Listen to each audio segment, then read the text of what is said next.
sommes dans un processus de mise en place d'un système de suivi et évaluation régionale. Et aujourd'hui, l'atelier d'aujourd'hui est le point crucial de ce processus qui doit aboutir à la validation justement du travail qui a été effectué, qui a démarré depuis décembre 2013 avec l'élaboration des différents outils, l'affinement des indicateurs, le choix des indicateurs.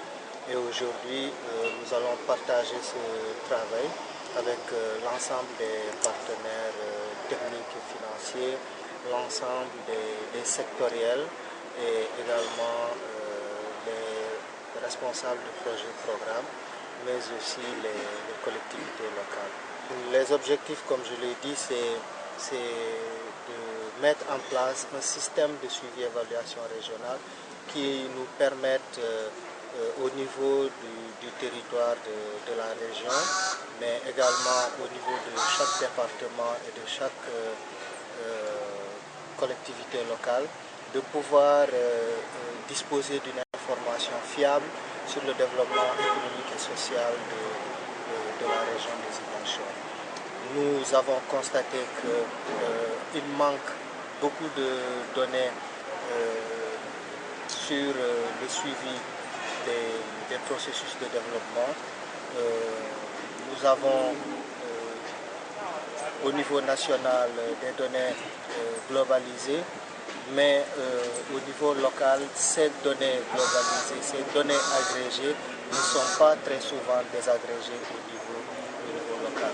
C'est pourquoi nous avons initié cette réflexion pour mettre en place un outil qui puisse à la fin aider disons, les gouvernants à prendre des décisions idoines pour le développement de ce pays. Donc pour ce qui concerne la région, c'est mettre en place l'information, collecter, traiter et mettre en place l'information. Et la nouveauté, c'est que cette information, on va la mettre en ligne sur un site web dynamique. Voilà. Ce qui est retenu, c'est d'abord 2 ordres de collectivité dans un premier temps. Donc c'est le département et les communes. Donc le dispositif va être calqué à justement cette organisation décentralisée, donc au niveau commune et département. Mais également, nous allons plus loin pour donner une information beaucoup plus fine. À l'intérieur des communes, nous allons nous intéresser à donner l'information même au niveau de chaque quartier et à l'intérieur de certaines communes rurales. Vraiment, nous donnerons l'information jusqu'au niveau village. Donc, nous suivrons tous les indicateurs. Donc, et maintenant, dans la seconde phase, quand on passera au stade de pôle territoire, donc en fonction des outils que nous mettons en place peuvent s'adapter facilement. Et nous sommes aussi dans une dynamique de concertation avec nos collègues des ARD de Kolda et de Sédou. Donc le processus que nous enclenchons, les ARD de Kolda et de Sédou vont le faire.